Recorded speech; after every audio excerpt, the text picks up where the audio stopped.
You want to make your fantasy sports league more than a fantasy? Then you need Trophy Smack. It's the #1 store for fantasy and tournament trophies, belts, draft boards, loser awards, and other ridiculous products. Trophy Smack is more than just a trophy company with outstanding customer service and products. It's the very essence and heart of every fantasy league. And if you click now, TrophySmack.com gives you free shipping, a free loser poster, and can have the hardware to you in a few days. Bragging rights included. Go to TrophySmack.com right now and take your fantasy league to the next level.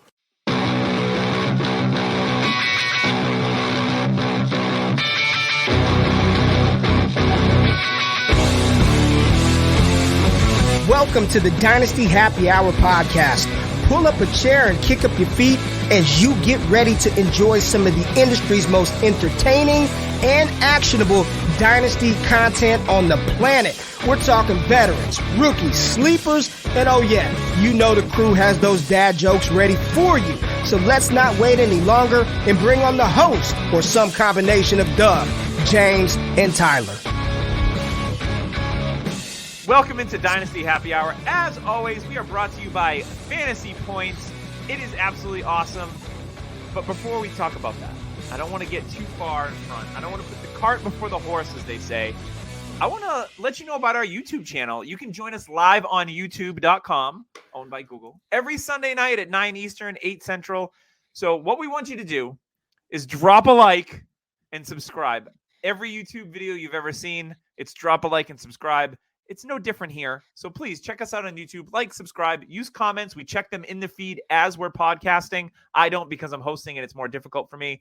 But Tyler and James check those comments and we address them as we go. It's awesome. As far as fantasy points go, right now you can use code 22DHH10 and get 10% off a fantasy point subscription. 90% of subscribers, last time I checked, that's a good percentage, made the playoffs in 2020 and 2021. It's the lowest price in the industry. There's an analytic powered draft tool, DFS optimizer. There's Greg Cosell's got all sorts of scouting stuff for the rookies, which we are going to talk about today. I'm super excited. It's going to be awesome. So again, let's bring in Tyler and James. James, what's new in Jersey, my friend? It's still cold here, man. Yeah, it's freezing cold. My nuggets off. Paulie wicked cold. Off. No. We don't say wicked cold down here. That's my thing. That's a New Hampshire thing or a New England thing. A wicked or a Patriots is thing. Massachusetts thing. Yeah, like we don't do that down here. So I was thinking about you guys. I had family over this weekend for birthday parties, and my sister was talking. She goes, "Oh gosh," and I'm like, "Oh my god!" Like I heard it. Oh gosh. Oh gosh, they're so good. Oh gee, gale, pass the potato hot dish. Oof. Was it those cookies that you like to get, Tyler? Was she talking about those cookies? No, we had a mess of donuts. We have like 14. Oh, big old mess of donuts. We had 14 donuts still left, and yeah, we had a lot of people eating donuts, but it was right to the hips. Yeah, I need to, what do they call it? Change my diet for the spring, because they say it's called slim down season. You're supposed to be getting fit now. Yeah, I mean they say spring forward, but I'm just gonna literally roll forward, roll ahead, roll ahead, roll the clocks ahead. Yes, I'm with you, man. I've been slacking on the gym. New job is definitely killing my personal time. So gym. Goddamn, having to make money. I know. I gotta carve out some personal time and get back into the gym, start eating better. And it's 2022. You know, we're getting ready for that combine. I want to get into combine shape, but it probably won't happen before the combine. That's for sure. We should, next time we're all together, we should all run 40s and see what that looks like. Oh, I will lose. Or drink 40s. Drink 40s? I may win that. We can do Edward 40 hands. That's always fun. Last time I played that game, I had a friend break his and be like, screw it. I'm like, that's not good. You can have the drinking combine of 2022. Is that something? I used to participate in an Olympics event, which was centralized around drinking, and that was always a good time. Second place both years I played, so never could win the chip. And I know participate. It's better than participation trophies, right? And participate trophies, yeah, sparingly. You can't get me there. You can't get me.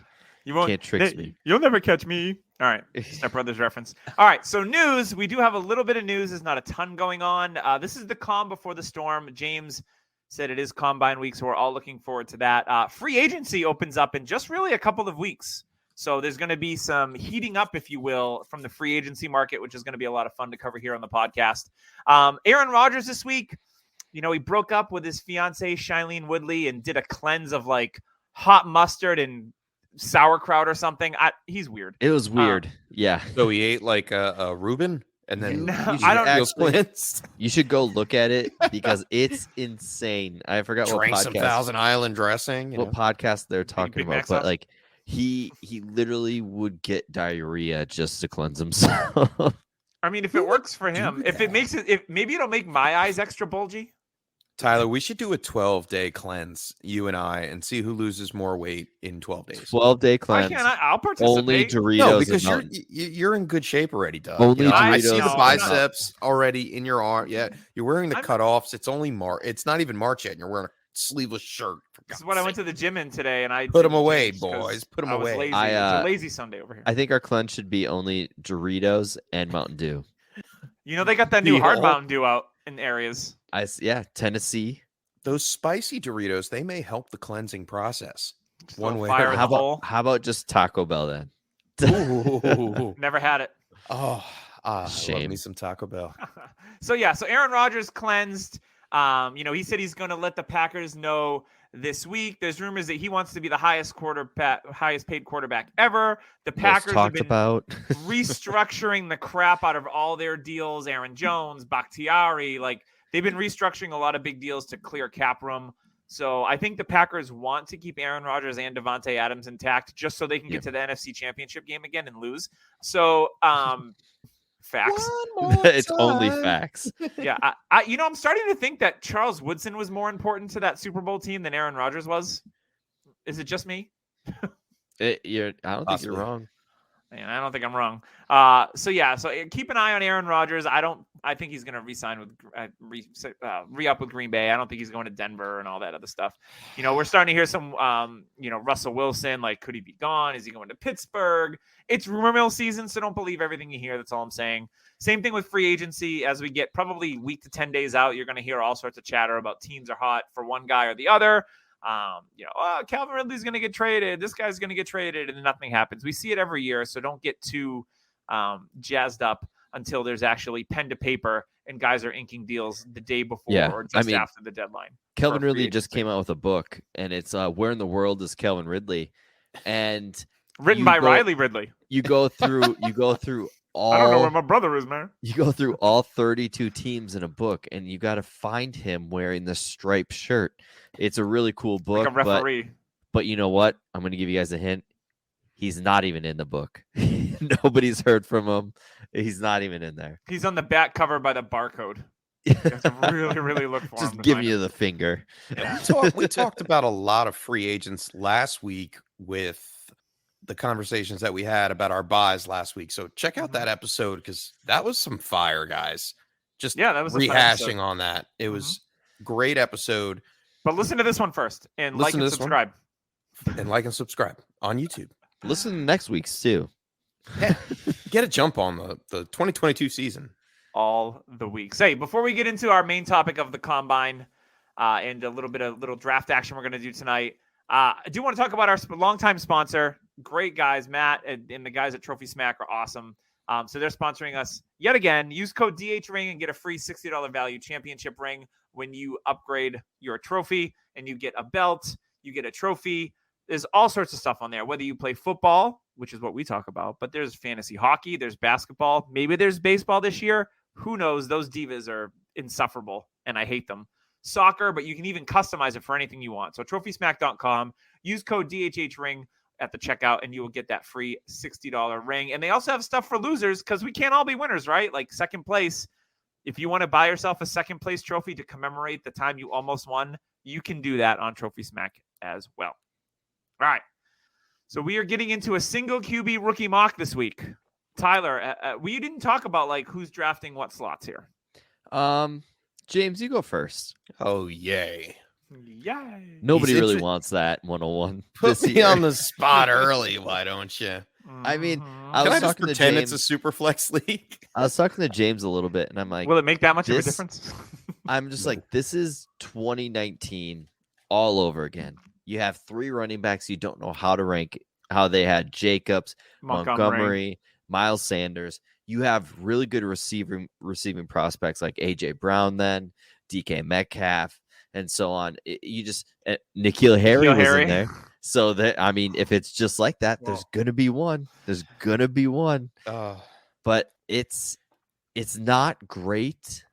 It's okay. And the more we get closer to the draft, the more I'm like, maybe I should go next year. Maybe I should just move forward a little bit. Are you thinking trade down or trade out?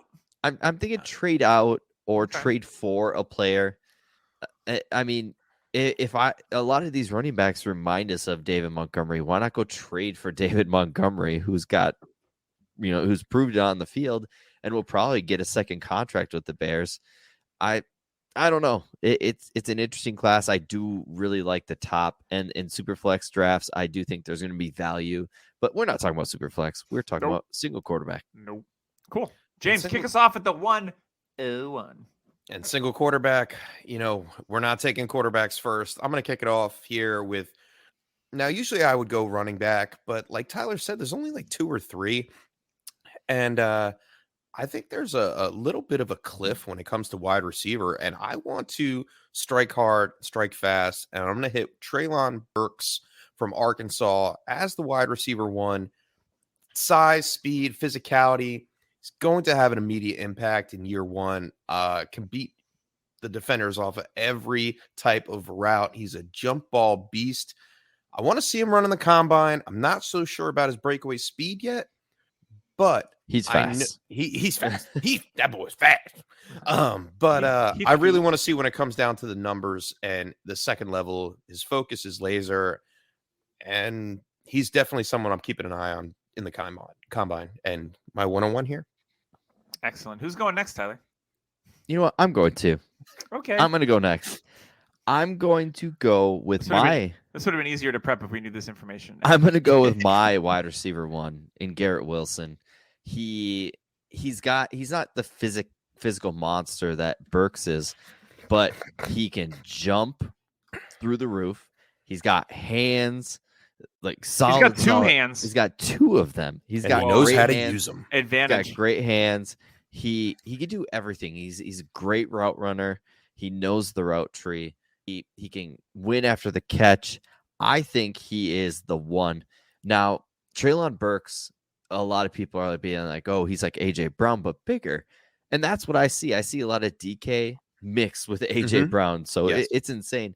For Garrett Wilson, I see a lot of finesse, and I think he could be what we wish Judy could be. Like that, oh, this is the next route running phenom. I like how Judy has like injured riddled year and everyone's off of him. But I mean, I'm not. But Garrett Wilson, in my opinion, is the do-it-all person. He's the separator. He's the guy that can get open in every area in the field, and that's what I want in today's NFL. He could be an Odell Beckham, Justin Jefferson type player, because that's how good he is and how he wins on the field. I mean, he had a crowded receiving room in Ohio State and still produced year after year. High recruit coming out of high school. I've loved Garrett Wilson since his freshman year, and it hasn't stopped. And it's been kind of the same thing with Swift. That's who he reminds me of. I've always felt like he's the one in this class.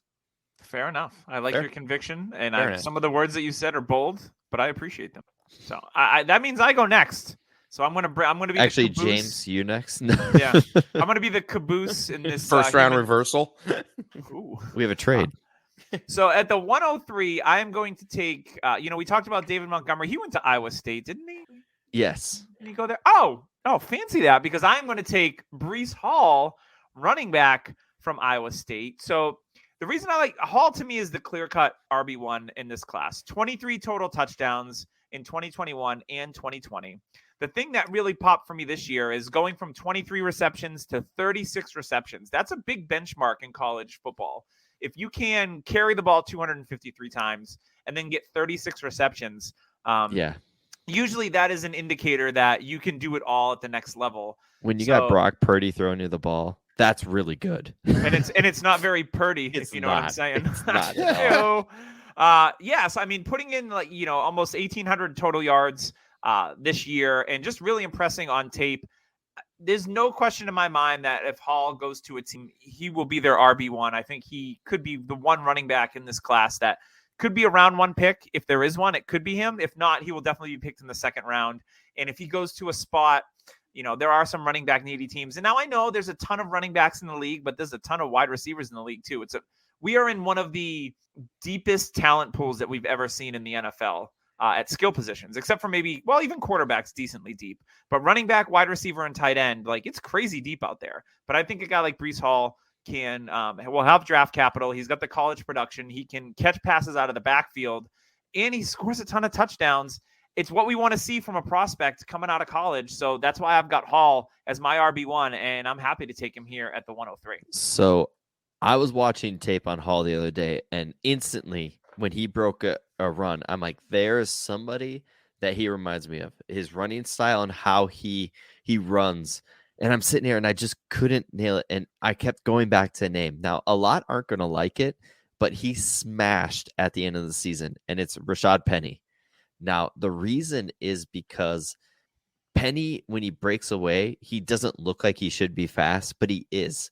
And he's a bit of a thick boy. And that Breece Hall is a thicker running back. He doesn't look like the ripped Barkley style or he's only listed at 215, I think. 6'1", 215. He's definitely a stockier type player. Okay. But yeah, when I was watching him play, I'm like, God, that it's Rashad Penny. He breaks these runs, and once I think he's got a little more wiggle than Penny, but that's what it reminds me of. And hey, Penny smashed end of season. He was a early first round rookie pick for a reason. So it could work out. So you're seeing a pinch of Penny, is what you're saying. Yes. Fair enough. Bingo. And we know that whenever Penny enters a building, we get a dub in Fortnite. So that's true. I'm just trying to line everything up here. Are we supposed to draft Penny? Maybe. All right, James. Who you got at the 104? The 104. I'm going to go back to wide receiver here. I want to take a running back, but I think the wide receivers definitely have more longevity. And this guy, I'm nicknaming him early. I'm calling him the Eiffel Tower, Mr. Drake London out of USC. Basketball background. He reminds me of... His last name's London. I feel like there's an easier comp. Isn't the Eiffel Tower, isn't that in Paris? Yes. Could have called him Big. How would you call him like Big Bang Clock or something like Brandon Merriweather for the I don't know. I kind of screwed that all London. Up. I thought London, and I wasn't thinking wrong. Paris country. Campbell. Maybe you were just thinking of a different wide receiver. It's fine. Oh well, I got to find another tower. Anyway, Drake London, basketball Tower background, Records, and a new globe. Yeah. Oh man. Hey, you ever read a map? Geography is not my strong point, apparently. You ever seen that G.I. Joe movie? That wasn't in London. Wide receivers are... This guy's a mix of Mike Evans or Mike Williams. Take your pick. He's got the NFL size, the speed. He plays at another level. Breaking tackles after the catch. So not Mike Evans. No. Catch ball, fall he's down. An all-out, go-for-it kind of player. Like, You throw the ball out there. It doesn't matter. Like when I say Mike Williams, he'll do whatever it takes to catch that ball, especially when it comes to jump balls. Mike Evans comp, he gets the separation away using his size and speed. It's going to be very, very hard to stop, especially down the field. I think Drake London is definitely a winner, and he played with Amon-Ra St. Brown a year prior and still had great, great stats. So, Drake London. To me, I think 1,000 yards, 7 touchdowns this past season with a not so good quarterback. I think Drake London's going to be just fine in the NFL, and I'm taking him here at the 104. I like it. London. I'm starting to get scared a little bit by I definitely have to come up with another nickname for him, man. I screwed that up. Sorry, Drake. I think Arcega-Whiteside is tainted me forever. T. Higgins definitely helped out in his... And that's, I think Drake, he's not as stiff. He's not as stiff as Higgins for his size. Like Higgins isn't even that stiff, but Drake is very fluid and he's able to bend like almost like Brandon Marshall used to, where you'd catch it and you're like, there's no way. Oh my God. How do you break that? He could get small is what you're saying. Yeah. Yeah. And that's who he kind of reminds me of. So if you take London 6'5" height, man, he's going to be, it's jump ball city for him. Yeah. And his ankle's going to be just fine. Now, I mean, you can't go wrong with any of the three receivers, really. So, yeah, I mean, I'm next, and I got two running backs I got to decide from, and it's tough. I'm glad I let you make the decision. I didn't want to do it. I absolutely love his running style, and I think that's what I'm going to go with, and that is Kenneth Walker. I knew you were going to say that. Damn it. Y'all don't say that. Kenneth Walker destroyed the Big Ten, and what Big Ten is known for is running and defense. And you know what? When you know the other team's going to be running, you're going to stack the boxes. You know what Kenneth Walker did? He ran through defenses. Like, that guy runs he's so quick. He's agile through the hole. And people are saying, "Oh, he can't catch. He can't catch." You know what? When he was at Wake Forest, he could catch. He caught just fine. You know what he did in Wake Forest? This is thanks to Ray Garvin. I listened to his prospect talk and all that, and he was even like, and I saw the same thing at Wake Forest. He stood behind the line, like he didn't know what to do, and they pretty much were like, "Hey, be Le'Veon Bell type runner." You know, at Michigan State, it was a see hole, hit the hole, use your athleticism, and go. And that's what Kenneth Walker did. And you know what? He did very, very well. Kenneth Walker, I think, is going to be the first running back off the board in the NFL draft. Mm-hmm. And I think that will rise him above Spiller in rookie drafts. So this is probably where he'll go. I'm not sure on the pass catching, but you know what? If he is going to be like a Nick Chubb light type player, he's going to get a lot of rushes, a decent amount of touchdowns, and possibly get that pass catching. I'm okay with that. And he'll probably land around the RB2 range for his career, maybe low end RB1. And at this point, that's exactly what I'm looking for. Fair enough. Nice. So I am up at the 106. And so this player he's an interesting one to me. I mean, there's a lot of players here that I like, but there's questions with a lot of them, right? We were only at the 106 and we've already got questions. So that's fun. Not great, Bob. Not great, Bob. So the only thing that makes me, it's the last name. Which tight end are you taking? That's the real question. I'm not. One of my favorite college players of all time to watch, and I was a big fan when he got drafted by Buffalo, was CJ Spiller. Oh, yeah. CJ Spiller at Clemson was amazing. So now we see his brother at Texas A&M. He's coming into the league. Now he's had 3 years. It's not his brother. It's not related. It is. He is. He's not related at all. No, he is. I fact checked it. He's got the same last. I thought they were brothers. Same last name. Yeah. So I could have sworn they were brothers. So Tyler's looking Cameron at it right Harris. now. I don't think he's not related brother. to Damian Harris. All right, I'll go delete myself then. I'll take the L on that one. I thought they were brothers. Anywho, it's the last name still rings bells, and not positive ones for me, because I love CJ Spiller. I had him on a lot of my early dynasty teams, and he had that one elite year, and I drafted him in redraft in the first round in the top 10, and he literally shat on his pants the whole season. He had one good year being the most amazing college running back, or one of the most amazing college running backs I've ever seen. Relations. All right. It sounds like Tyler's household. No relations. Oh. Yeah, I got to snap back. You know what I'm saying? So, yeah, Isaiah Spiller, he's got a good college profile. Junior. He's got 2,000-yard seasons, close on another one, multiple touchdowns. The receiving game, I don't really have too many questions about. I just don't know that I think he's going to end up being a committee guy that could be the number one. Does that make sense? Yes, 100%. Doug, I'll jump in here with you. Sure, go ahead. Because what I saw on film was that he does have the pass catching capability, and that's what he was mainly used for that separation, to be down there on third down. He kind of reminds me of like a Darrell Henderson type player or a Devin Singletary. They have the ability to catch the ball, but they don't have the ability to break away and really set up big playmaker type plays.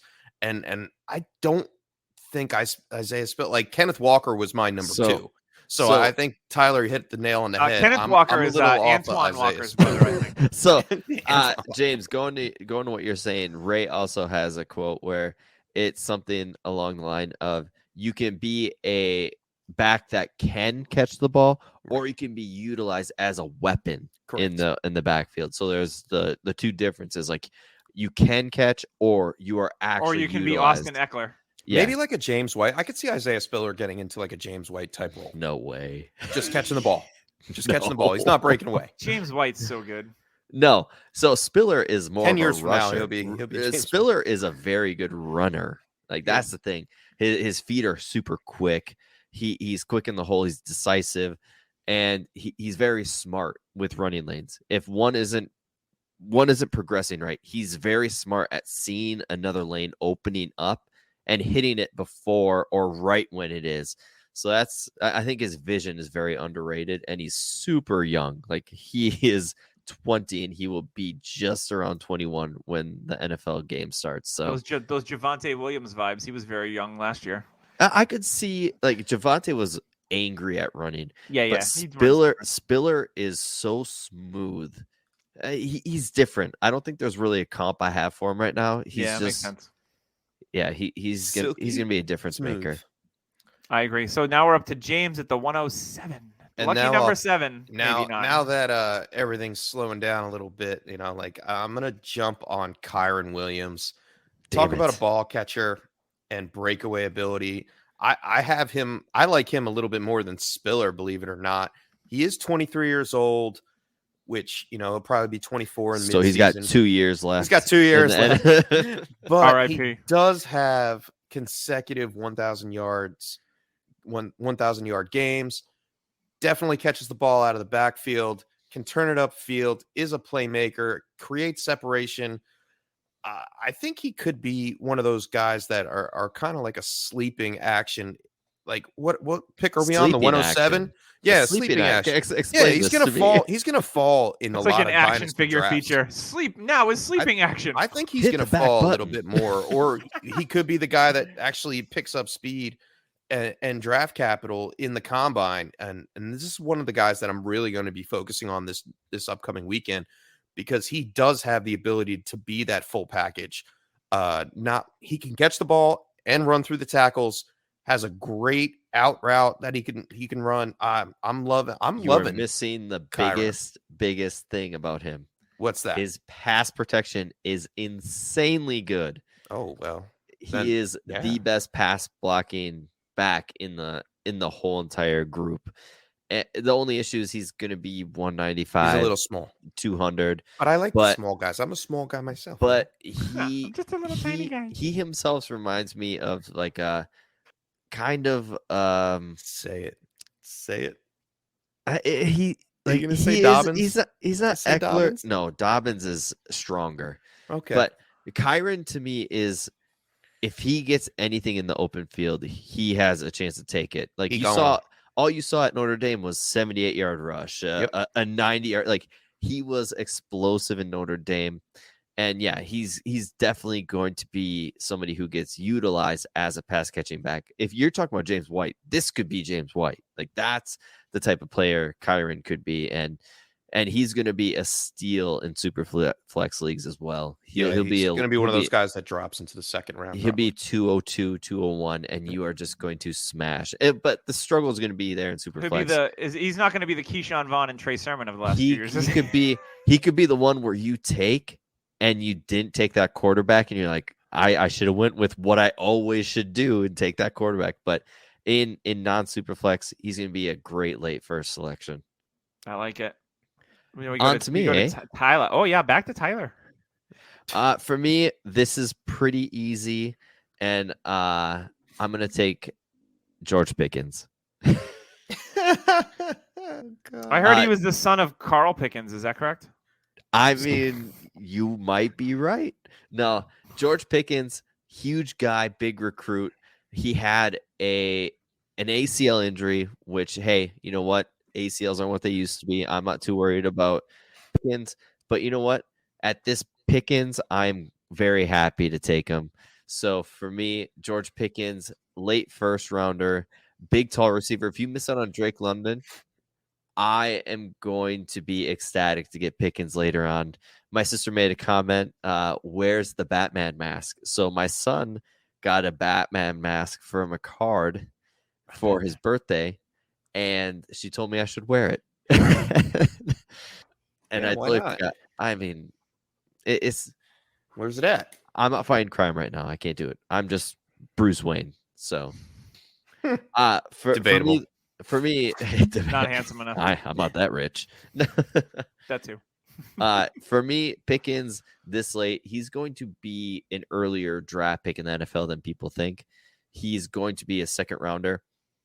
I think the ACL is just fine. He came back. He played in that championship game. He had a big catch and another kind of screen type catch, but he is explosive, and he's going to be somebody that is going to be slept on or forgotten about. And you know what? There's another player that we'll probably talk about in the second round that you just shouldn't forget about, these big time recruits and big time players, and then they had an injury happen. So it's kind of the forgotten guy. Mm-hmm. And honestly, if he was healthy this season with how good that team played and Bennett played at quarterback, I would not be shocked to see Pickens actually in the top 5 in a single quarterback league. I like it. All right, that's to me with the 109 now. This pick's pretty easy for me on this one. I don't know who he's the brother of or sister of, for that matter. Javante. I like David Bell a lot. I think he's going to be the guy in this draft that isn't super sexy. Le'Veon. But yes. But it was right there, man. You should have just said that one. I thought it. I wanted you guys to chip in and contribute. So I like David Bell a lot. You know, the thing with Bell, he had four games of double-digit receptions, 93 receptions this year, 1,300 yards, 6 touchdowns. Now the touchdowns weren't great, but Purdue's offense wasn't anything to like write home about. But in the game against Iowa, when they were number 2 in the country, 11 receptions, 240 yards. I don't think David Bell is going to test crazy. No. But neither did guys like Keenan Allen. Like, I think he's just going to be a rock solid rookie pick that people will not go with because they'll be like, I like the upside of insert Alabama receiver or insert other Ohio State receiver here. And David Bell is just going to be like, all right, I'll catch 80 balls a year for 1,000 yards and 5 or 6 touchdowns. And we have to remember, that's okay in your rookie draft. And he can progress. Like, he can get better. Absolutely. Yeah. And especially if he lands in a really good spot with a talented quarterback, like, he's not going to be the sexiest pick, but at 109 in a rookie draft, if I can have a low end, back end wide receiver too, with maybe some upside in his career, there is absolutely nothing wrong with that, because I know I've made some really dumb picks this part of the draft. Samaje Perine at 109, a handful of years ago. I was a big Perine guy. I missed out on Alvin Kamara on that draft. I'm still bitter about it. So David Bell is a guy that I like a lot, that I'll probably be able to get a little bit later, but I like him here just because he is absolutely rock solid. I think one of the safest bets at wide receiver in this draft. Yeah. And if he goes to the combine this week and smashes, he's going to be a first round pick because his tape is very good, especially being at Purdue. He's a really nice route and being runner. With Rondale Moore. Like, people were like, "Oh, Rondale Moore's good," and there was a lot of people saying, "Hey, you like Rondale Moore? Wait till Bell comes out next year, and he could be the better wide receiver prospect that we should be talking about." I agree. James, 110. All right, so I may be jumping the gun a little bit, but I want to take the opportunity to talk about Malik Willis a little bit. From Liberty, transferred from Auburn his junior year, and then just set the world on fire, especially this past year. 40 touchdowns. I mean, I wish he was a little bit bigger. 215 at 6'1" is a little scary. I mean, but he's speedy. He's elusive. You see that RPO system working in his favor all the time, kind of like a Lamar Jackson type quarterback. He has a pretty big arm. The 12 interceptions in his last year of college is a little concerning, especially in his conference, but he's been called a team leader amongst his peers. I think Willis has the opportunity to really be a first-year starter, depending on landing spot, obviously. And he seems to be grabbing the bull by the horn, so to speak, and he may be the first quarterback off the board in the draft. It's a metaphor, but it actually happened. Dodgeball. All right, for me, this is a slam dunk pick, and it's Jameson Williams. I mean, he's related to Jameson whiskey, so that's a plus. He'll get you drunk. Oh, No, man. Jameson Williams, he had the ACL late in the year. He should be ready to go by. I wouldn't be shocked by week 4, the way we see ACLs now. Like, sooner or later, it's going to be like, oh, he's got a 3-week ACL injury. He'll be back. But no, for me, the ACL doesn't worry me as much. And he is fast. He is a difference maker fast. Not only that, he is a good route runner. He was a very high recruit going to Ohio State. Guess what happened? He realized that whole receiving room is insane. Like, hey, this is a good receiving room. There's some rumors he didn't really blend well with that offense. He transferred to Alabama and became the star. Everybody thought it was going to be Mechie. Everybody thought it was going to be some other young freshman coming in. No, it was Jameson Williams, a transfer, and he came in and was the dude. He was a difference maker. He was destroying before he got hurt. He was due for a big game. He was probably the first receiver taken out of this draft in the NFL. And if so, I think he could be that guy that slides into the top 6 of this draft. He is very talented. He is not Henry Ruggs. He's a better player than Ruggs. He's not. He's very fast. He's not slide-in fast receiver comp. To me, he's Will Fuller, but healthy. Like, Will Fuller is a great for the receiver. first year anyway. Will Fuller is a great receiver. When he was healthy, he destroyed. Like, he was very good. And that's what Jameson Williams can be. He could be what we all wanted, what I wanted Will Fuller to be in his career. And if so, you've got a dynamic wide receiver 1 that could win you weeks. So, and that's what I'm looking for at the end of a first. I like it. I'm going to wrap up our first round. So if this player declared last year, he would have been a first round pick. And everyone was surprised when he went back to school because Ohio State was in the championship or the Final Four, and he showed out. And in 2020, he only had 50 receptions for 729 yards and 7 touchdowns. But it seems to me like Chris Olave's stock has actually gone down from 2020 to 2021. And in 2021, he almost doubled his touchdowns with 13. He had almost 1,000 yards on 65 receptions.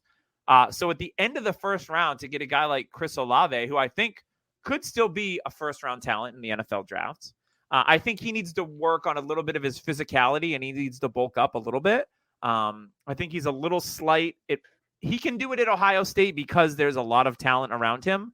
But I think if he wants to succeed at the NFL level, he needs to add a little bit of strength and a little bit of size. But I mean, he's buttery smooth. He can get open. He can create separation. You know, he's got strong hands on press corners. He needs a little bit stronger hands when it comes to catching. Like, I feel like if it's a contested catch situation, like, it's kind of a coin toss where I'd like to see his hands be a little stronger in those situations. But Chris Olave, to me, Grab my strong hand. I think Chris Olave, it's just weird to me that in 2020, like, he was so buzzy, and in 2021, he had a better season and the buzz isn't as strong. It's just kind of weird to me. And maybe it's just because he was in the national spotlight with Trey Sermon, who got extra buzz because of how he performed. So for me, getting Olave at the end of the first round is a pretty easy choice here. What do you guys think? I'm not complaining about that. If I get Chris Olave at the 112, I'm happy with that. Yeah, I'm actually off of him. I see a lot. Stock moves down. I see a lot of Devin Smith for everybody who knows that name. Ohio State fame. He Devin flashed Smith. for the Jets once. He flashed, but he was very. He had weird injuries though, didn't he? Yeah, very weird injuries. For me, he's just. I mean, when he caught the ball, I was like, okay, he's pretty good. Then you saw Wilson catch the ball and be like, yeah, that's a different type of player. I mean, we're also talking about Wilson was our 102. Yeah, and also Jackson Smith, Njiba, Njoku? No, the wide receiver, the actual dominant wide receiver one for this Ohio State team. That's next year, and he's better than Wilson and Olave maybe put together. Like he's that good. Ooh. He's going to be super good. And yeah, there's something about Olave that just throws me off, and I think he's going to be my one Is of it 'cause my. his name looks like Olave? I'm just not a fan of olives. All lives matter. I don't know if you knew that. Yes. Olave. I could have made $1 million on that shirt, and Yeah. I missed opportunity. You did. You could have been Batman. Rich. I blame CJ Spiller and his brother Isaiah. Well, Their families cursed me. So we're Doug, gonna keep talking wanna- about brothers because I got the next I do one. want to give Doug a rebuttal. A friend of ours, Al, we were talking about D.D. Westbrook, and he's like, "Yeah, D.D. is when he's coming in as a rookie," and we sit there, and he goes, "Yeah, D.D. Westbrook, the Russell Westbrook's brother," and I go, "Wait, what?" And Brian he goes, Westbrook. "Yeah," Brian Westbrook. and I go, "No, it's not." And then I show him a picture of his actual brother, and he goes, "Yeah, that's not him." So you're not the only one to make those mistakes. It's thousands of times in America a day. It happens. day. I just googled it. It's And for very 10 common. cents, you can stop that by calling this number. Oh my gosh. Cue the Sarah McLachlan. Oh gosh, kill the Sarah McLachlan. Actually, this would be a good time to we're taking a round break, and I want to talk about our friends at Dynasty Nerds. Now, Nerds. Dynasty Nerds, if you guys don't know about them, how do you guys know about us? I mean, that's pretty much the talk. Rich is a fantastic guy. We are at a party of his, but you know what? I'm not talking about that. I'm talking about dynastynerds.com. You go there and you use code DHH for 15% off any of the subscriptions they have. You get a trade tool, extra Nerd Herd episode, prospect film room, which I love using. That's what I use to watch any prospect, even 2023 prospects. And of course, you get the Dynasty GM tool, which in my mind is one of the most addicting tools. It shows all your league mates lined up and how better their team is based off of player value. And then you sit there and you're like, oh, I'm 7th and Doug's 5th. No, not today. I'm making trades to get up to that 5. And you know what? It's kind of addicting. So go to dynastynerds.com, go sign up for that Nerd Herd, get that extra episode, and use code DHH for 15% off. Love it. James, kick off round dose. All right, you guys want more? Because I definitely do. DJ Moore's brother, Skye Moore. Nice. Is he no. from Chicago? He plays for the WNBA, I believe. The Chicago Sky. Maybe. Is he part of Paw Patrol? First name, man. relation. Could be. Skye. Yeah, maybe. Hey. Put him in pink. See how he goes. Out of Western Michigan, Did he fly a 5'10", helicopter? That's the real 195. question. In October, he'll probably be wearing some pink. Yeah, maybe. Or practice jersey, perhaps. No, I liked Skye Moore's film. He seems to be that stereotypical slot wide receiver, but he didn't play like a slot wide receiver. He was able to be used on out routes, post routes. He just seemed to be able to get the ball no matter how he got it. He was great. Great concentration when the ball was thrown to him. He's got solid hands, especially in traffic. Like if you threw the ball to him in traffic, that's where I was like, oh, wow. Okay. He held on to that. Similar to like a Jacoby Myers type situation where you just throw it to him and he caught it. Not too much separation otherwise.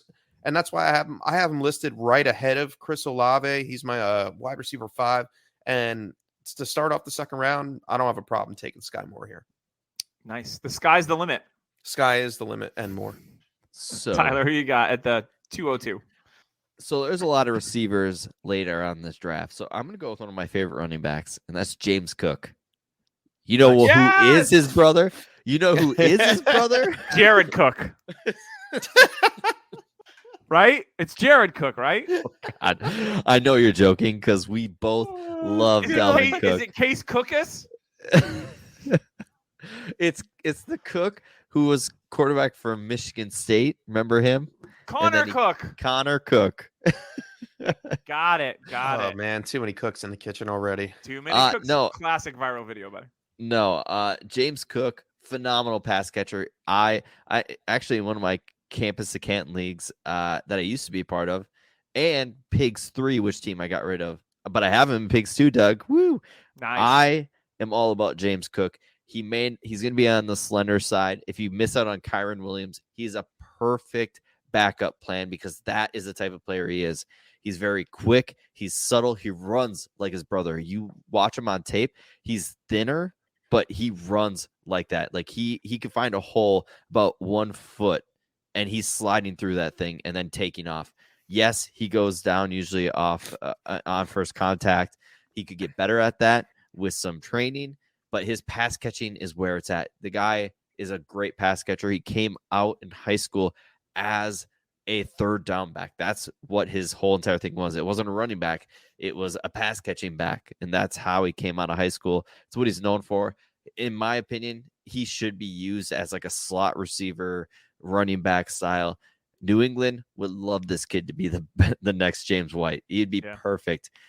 James Cook, I know this is probably a little early for a lot of people, but I'm going to go get my guy. And I knew Doug was probably sniffing him out a little sooner as well. Yeah, I smelled something coming out of the kitchen. Someone was cooking, and I was like, God damn it, Tyler beat me. The hungry man beat me to the kitchen. So what can I say? We did talk about how I need to lose weight. I know. I'm still upset at James Cook for decommitting from Florida State, by the way, but I'll get over it because that would have been awesome because they needed playmakers, and he probably would have had a better profile instead of being buried at Georgia, but whatever. I'm going to go here at the 203 just because the NFL is super trendy, and I see a player that I think can be used like now I'm not saying this as he's the same player, but if this player lands in a spot with a creative play caller, I think Wandale Robinson, it gives me a little bit. He can be utilized like a Deebo Samuel, I think. He's 5'11", 185. I think he's got the versatility. He's super shifty, not Kadarius Toney shifty, which is on another level. He's swifty. He's getting swifty.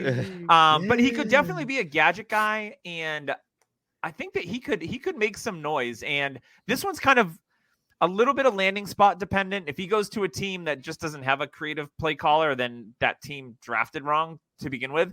But if he goes to someone, I'm trying to think, like, other than the Niners, obviously, there's lots of good offensive coordinators out there, and especially some new head coaches that are Atlanta could use him. And I think Arthur Smith is kind of smart to the point where he should be able to use him. I mean, he used Cordell Patterson the right way. So I mean, he's not fake smart like Cliff Kingsbury. So like whatever. Yeah. Stupid. Or even Kevin O'Connell in Minnesota. That could be fun. They say they're going to run less, so maybe they get a guy that they can be versatile. They see the success that Deebo had. But yeah, so I like Wandale here at the 203. I could definitely see him going later in the second if he goes to a team where you're just like, they're not going to use him right. Kind of like how Jacksonville used Laviska last year. Yeah. Hopefully with Doug Peterson says, oh, we got this kid that can do a lot of the same things. And he's kind of built like a Deebo Samuel. He plays kind of angry like Deebo. And that's one thing I like about Wandale is that he has that like physicality and a little bit of a mean streak to him. And you notice it with players like Deebo. Like, man, he just plays like he's king shit. And like no one's going to take him down. So this is a guy that I like, and like I said, I could totally see it being later in the second round as we actually get through the draft. But I think he'll test pretty well, and he'll start to get on people's radar a little bit more than he has. James, 204. Oh man, do I have to? Oh no, I definitely will. I mean, you have to, yes. Yeah, obligated. Anyway. I'm going to jump out of sorts here. I'm going to break the trend. I know it's not super flex, but this quarterback, and I know Tyler will probably disagree with me because there's a couple of players that he likes ahead of this guy. Coral. No, it's not Coral. I'm not on that bandwagon for Coral. I'm a little. Hey, me neither. We're on the same page. I'm a little nervous with the leg injury there. God, I am going to mention Desmond Ridder. All right. You say Yeah, see, I knew always. Well, good. Maybe you can have I think he's Desmond Howard's cousin, I believe. I mean, he's the Riddler's cousin. You think about it. Everybody was like, "Oh, Lamar Jackson, Cincinnati, blah blah blah blah blah." I think the RPO is definitely in his wheelhouse. He's got a great long ball, and he's very, very hard to take down in the backfield. We always see the NFL constantly evolving to more Alabama of a run would like first. your attention, sir. Alabama, the defense of Alabama, bringing them down looked quite easy for them. Oh, well, every dog has their day. I mean, Alabama's defense has the best player in college football, so I love how I'm in the middle of my take, and then you just come in and pounce on me, man. I run. I do Tyler? I do a drive-by slap quick, and then I run. You know what, though? Everybody's going to get tackled sometimes. It was Cincinnati versus Alabama, if that's how you want to talk about it, because the offensive line is not that good. But think of him on a better offensive line team. Maybe he does something. I don't say he goes in the first round. He's not going to go in this first round. You can see him as a second round kind of guy, day 2 kind of guy, perhaps.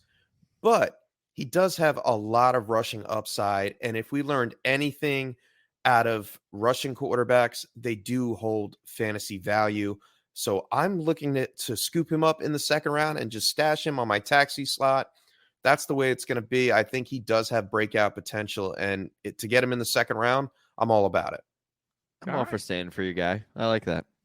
Stand by your Which is why I'm going Justin Ross with my next pick. Oh, nice. Remember him? He was on my radar. Yeah, remember him? Let me take he's you John back. Ross's nephew. Oh God, I hope not. Oh man, Ill. sub 4.3, baby. He's Jim Ross's nephew. Oh my God. and that's how he played. He was a dynamic player before his neck injury. He's amazing. You go back and his freshman year when him and Trevor Lawrence were at the top of their games, everybody was saying he's Julio Jones. He's the next guy. He's the guy that's going to come into the NFL and burn the world. And he got hurt. And he, it took him a while. It was a neck injury. It was kind of what Mike Williams had. And that's who I feel like he could have as a career. He's not going to be this crazy high prospect like we all thought and hoped he was going to be, which is sad because he was going to be so good. He had one-handed grabs in his freshman year. But you know what? He came back. Even the coaches were like, it's crazy that this kid is back playing football again. And his name's starting to grow some hype. And his name started to catch fire. I think he could be a third, maybe even a late second-round pick, depending on how he tests at the combine and how his neck injury pans out, because the athleticism is there, the profile's there. All he needs to do is show he's healthy and he's back at 100%, and I think this guy can smash. Keenan Allen, third-round pick when he was drafted. Let's not forget about that because he had injury history. And the Patriots took Malcolm Mitchell instead. I'm not bitter. and you know what? Injuries... People get too caught up on that, and if he's healthy, Mike Williams was the 7th overall pick in his draft. I think Ross is going to be just fine. Like I said, if that injury history is not a problem. But for me, I'm going to go on what I know he can be from his freshman year if he's at 100%, and that's a dynamic receiver. And in the second round, that's a chance I'm willing to take. All right. I like it. All right, so I'm up at the 206, and I'm going to give a shout-out to Dynasty Nerds. We plugged them earlier. As I'm looking at players in this area, I think there's another running back here that is, again, not super sexy, kind of like David Bell, but played for a really good college team that has a history of pumping out really good running backs. Are you talking about really national good championship college team? I'm not trying to give you. He runs with power. He is upright AF, okay? But we know that can work at the next level. He does seek out contact, so I'm a little concerned that he's going to need to change a little bit. But I like the way that he runs. Over 200 yards against Cincinnati. Led the team in rushing, 1,400 yards. Had 20-plus receptions out of the backfield. Why aren't more people on Brian Robinson Jr. Damn it. out of Alabama? Because to me, I look at the profile, 6'1", 228. And I'm reading the profile. I read the profile on Dynasty Nerds from Matthew Mitchell. So shout out to you for your profile on Brian Robinson, which includes some highlights, some tape. He talks about his feet. He's got active feet. He's pushing the pile forward. There's a lot to like about Brian Robinson. Again, he doesn't have home run speed, so that he's not sexy, but put him in an offense where he's the first 2-down guy. And then maybe that you have a great third down running back. So like, think if Brian Robinson, who's a team that could benefit from him. I don't know, like the Los Angeles Chargers, who Matt in his article said, like, yeah, pair him with Austin Eckler. That could be a great fit. Yeah. Or he's in a committee and the third down back gets hurt. He has the ability to carry the ball 20 plus times and do that job. And let's be honest, at running back, that's part of the equation nowadays. Is injuries happen. We see it every single year of guys go down, guys come out of nowhere and contribute for you. And I think Robinson could have some decent draft capital because he is an Alabama product. We looked at guys like Bowl. Yeah, we looked at guys like Damian Harris, was an Alabama, led the team in rushing at Alabama, and obviously didn't have an opportunity in his first year or two, but then this year has 14 touchdowns and is a solid RB2 in fantasy football. So I think Brian Robinson has a little bit more ceiling than even Damian Harris. So getting him in the mid to back half of the second round to me is a bit of a head scratcher because I really like this kid.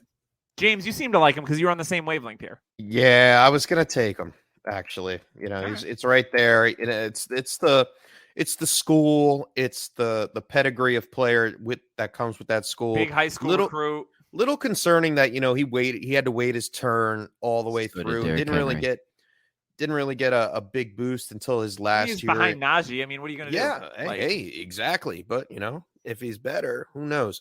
And which leads me to bring out someone that was on my list last year that went back to school was Tyler Algiere from BYU. Now, my brother. Tyler's brother. I believe he's from Algiers, actually. Yeah. 5'11", 220, consecutive over 1,000 yards. I think it was like 1,100 his 1 year, and then 1,600 his final year in college. He's a bulldozer. The guy gets the job done. Give it to him on the goal line. Boom, he's going to knock you over. He's a patient runner. He knows how to hit his holes, and he can pass catch. I want to see what he could do on the blocking scheme a little bit more, because, BYU, just boop, or grab it and run. But yeah, later in the second round, I don't have a problem taking a shot on Tyler Algiere. I think he definitely gets picked up in the draft, probably a third round kind of running back.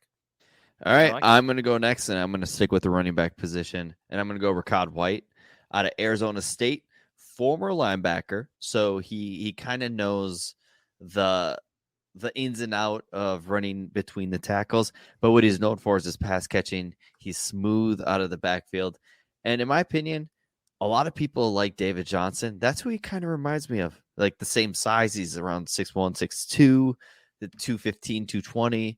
He's a bigger guy. For me, I think he could be a sleeper, especially if he's going to end up here. I don't think he's going to. I think he's going to go way earlier than a lot of people think. And if he's an early second, late first, I'm not going to touch him. But if he's around this area in drafts, that's about the sweet spot, kind of where David Johnson went. I mean, David Johnson was a late second, early third, shot in the dark. I mean, we're talking about somebody who is around the same age David Johnson was, around the same size, 210.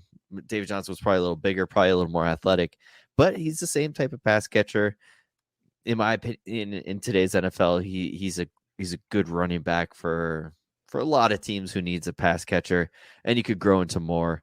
In this area, I'm okay with it, but DLF has him at 13 overall in non-superflex, so that's probably a little too high for me, but the slide needed to end. I'd rather have James Cook in front of him because I think he's more dynamic, which is probably a hot take in the community, but for me, this is a perfect spot for White. I like it. All right, I'm coming up at what do we have? The 209 now, and I'm going to give you the first lunch pail guy. This is the classic Tyler, right? It's the guy that's going to come. Bobby Woodhead.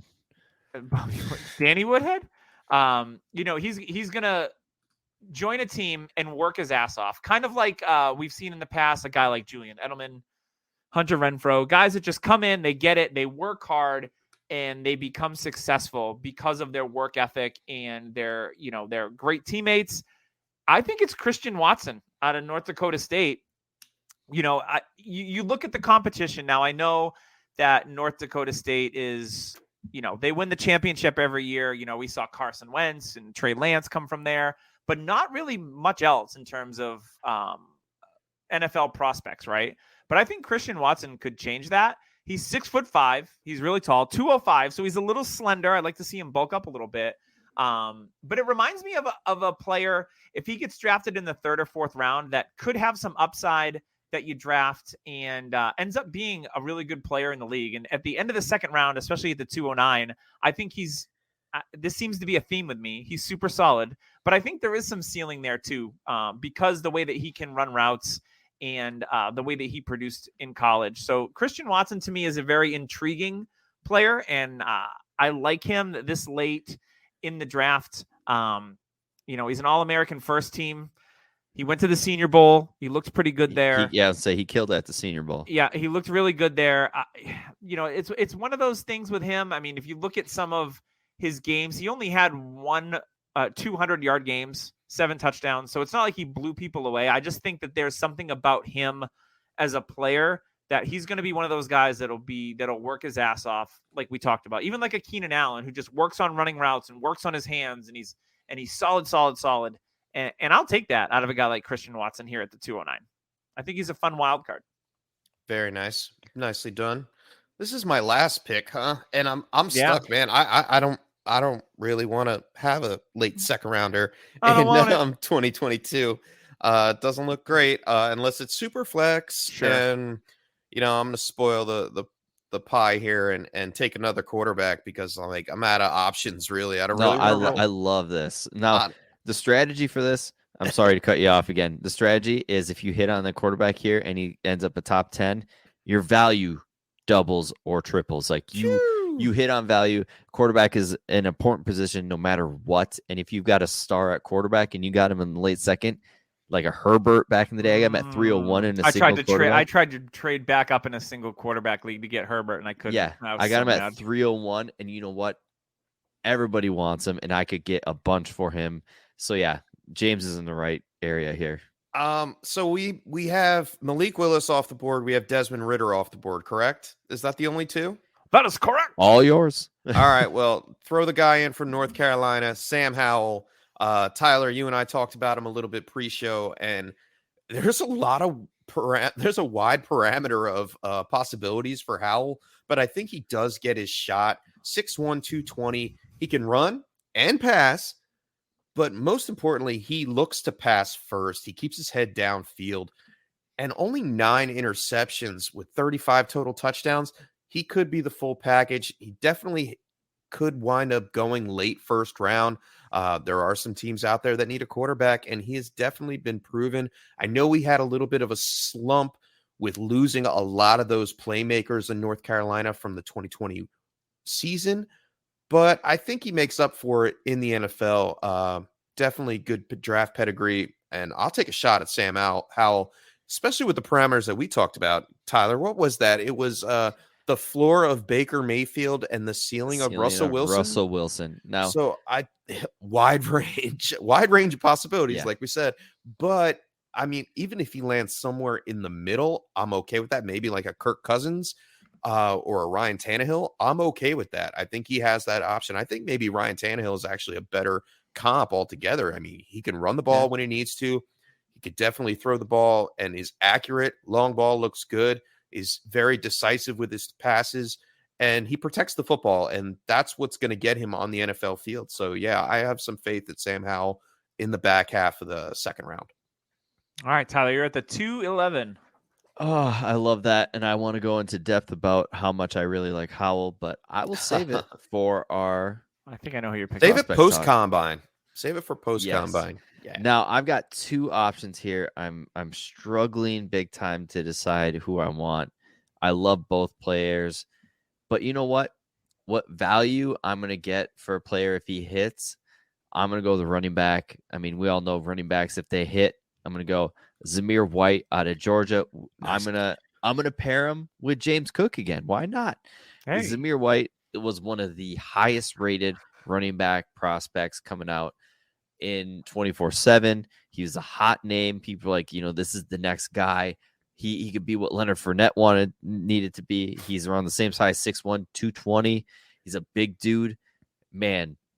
Double ACLs, if I remember the injury history. I know one for sure, but I know there's an ACL or an ankle, major injury flags. Possible. It's a Georgia running back thing, I guess. Yeah. I mean, but Nick Chubb came out and he hasn't Early. really had too many issues. But for me, Zamir White, for a running back, if he hits and gets, first and second down type play, his value is going to skyrocket and it's going to be a first round pick.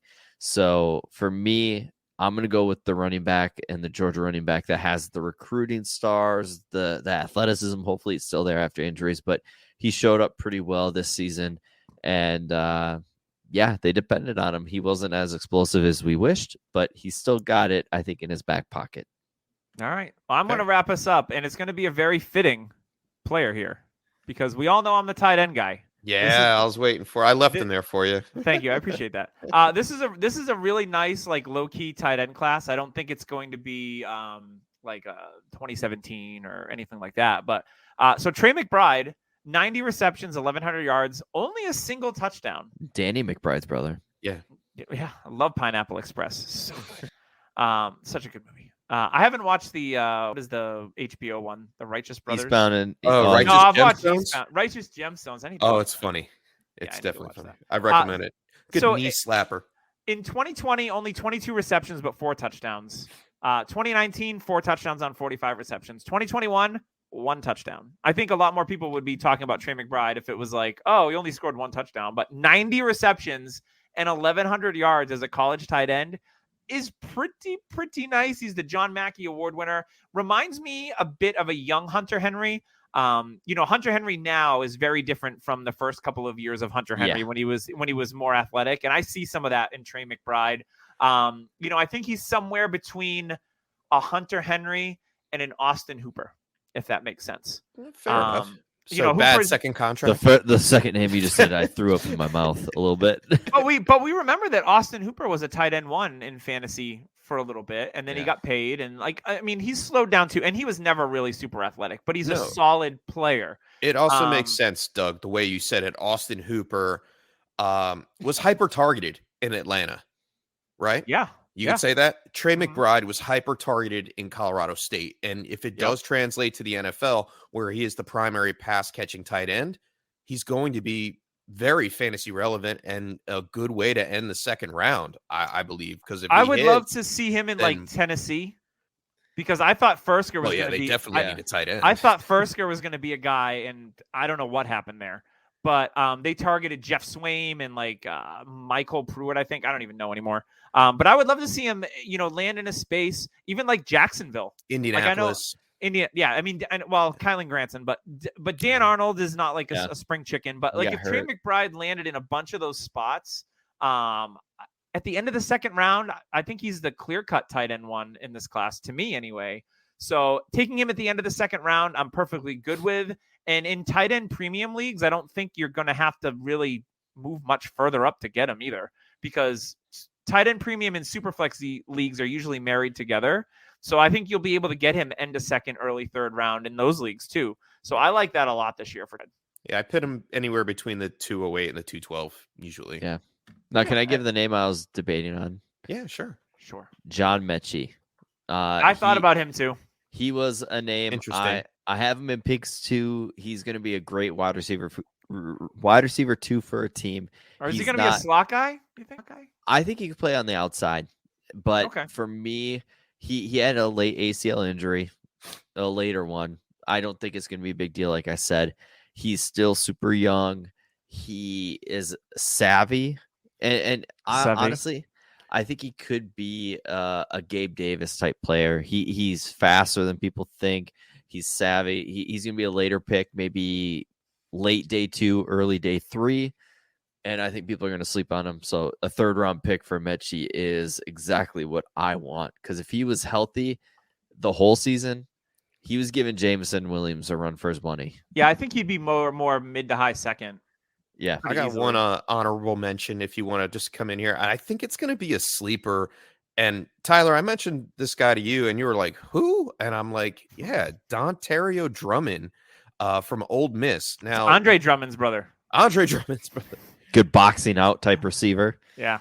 It's Will Drummond's brother. I mean, I watched some film on Matt Corral from Ole Miss, and I'm like, who is this guy catching the ball? And it's Dontario Drummond.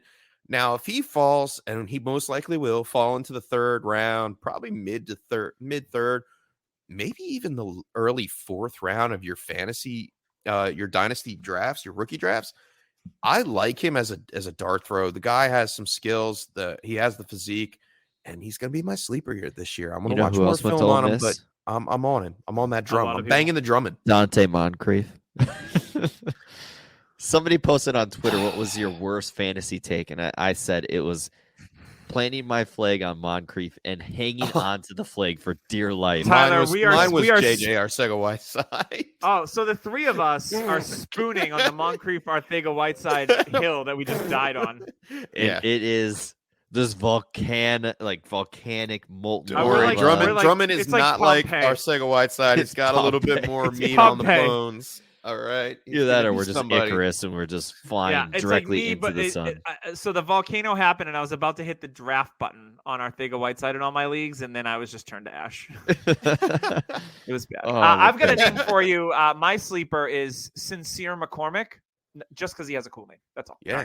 Season it up. Sincerely McCormick. Sincere. My name's Sincere Season McCormick. McCormick. Yeah, great leather-bound books. seasonings. Yeah. Great That seasonings. Montreal steak is. All right. Yeah. That's going to wrap us up this week. Tyler, don't interrupt me, please. And thank you in advance. So that's going to wrap us up. I want to thank our sponsors, Fantasy Points. I want to thank Trophy Smack. I want to thank Dynasty Nerds. Remember to use code DHH with Dynasty Nerds if you can.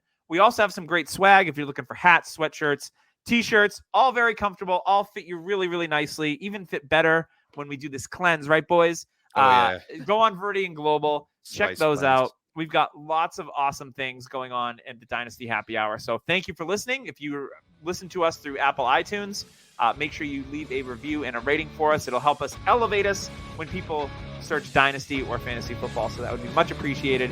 And again, thanks for tuning in and joining us. We will be back next week. Be back. It's Combine Week on the Dynasty Happy Hour. So it's going to be a fun one. We'll see you next week.